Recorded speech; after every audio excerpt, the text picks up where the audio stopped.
Schizophrenia is just a catch-all term for mental forms of mental behavior that we don't understand. In the 19th century, there was a term, melancholia, which we would now call bipolar depression, so forth and so on. But all forms of sadness, unhappiness, maladaptation, so forth and so on, were poured into this label, melancholia.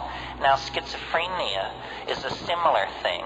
I can remember an experience I had years ago. I was in the Tolman Library at the University of California, which is the psych library, and I was looking up some drug or something, and I just saw a book, and I pulled it off the shelf, a book about schizophrenia, and it said, the typical schizophrenic lives in a world of twilight imagining, marginal to his society, incapable of holding a regular job. These people live on the fringes, content to drift in their own self-created value system. I said, that's it.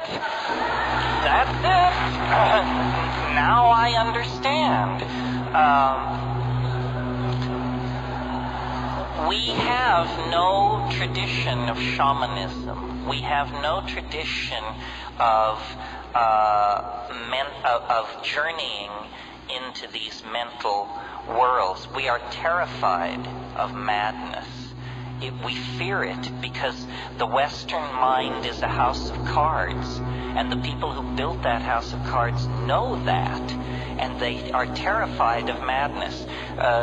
Tim Leary once said, or I gave him credit for saying, he later told me he never said it, but whoever said it, this was a brilliant statement. Someone once said, LSD is a psychedelic substance which occasionally causes psychotic behavior in people who have not taken it.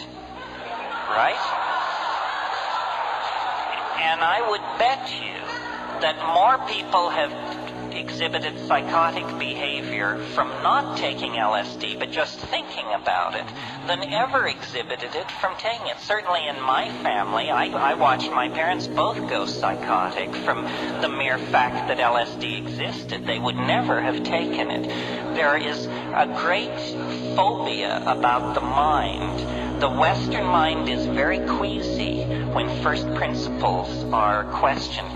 Rarer than corpses in this society are the untreated mad, because we can't come to terms with that. A shaman is someone who swims in the same ocean as a schizophrenic, but the shaman has thousands and thousands of years of sanctioned technique and tradition to draw upon. In a traditional society, if you exhibit quote-unquote schizophrenic tendencies, you are immediately drawn out of the pack and put under the care and tutelage of master shamans. You are told, you are special. Your abilities are very central to the health of our society. You will cure, you will prophesy, you will guide our society in its most fundamental decisions.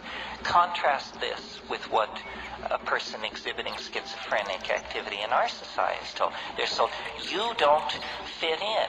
You are becoming a problem. You don't pull your own weight.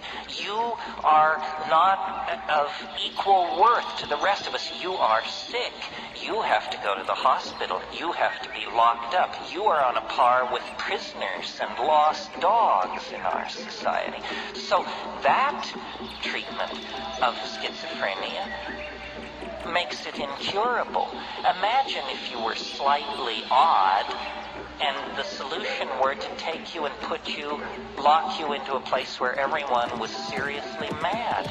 That would drive anyone mad. If you've ever been in a madhouse, you know that it's an environment calculated to make you crazy and to keep you crazy. This would never happen in an Aboriginal or traditional society. I wrote a book, this has to be the wrap-up because we're over time, but I wrote a book called The Archaic Revival. I signed it tonight for some of you. The idea there is that we have gone sick by following a path of untrammeled rationalism, male dominance, attention to the visible surface of things, practicality, bottom lineism. We have gone very, very sick. And the body politic, like any body, when it feels itself to be sick, it begins to produce antibodies or strategies for overcoming the condition of dis-ease. And the 20th century is an enormous effort at self-healing. Phenomena as diverse as surrealism, body piercing, psychedelic drug use, sexual permissiveness, jazz, experimental dance, rave culture, tattooing. The list is endless. What do all these things have in common?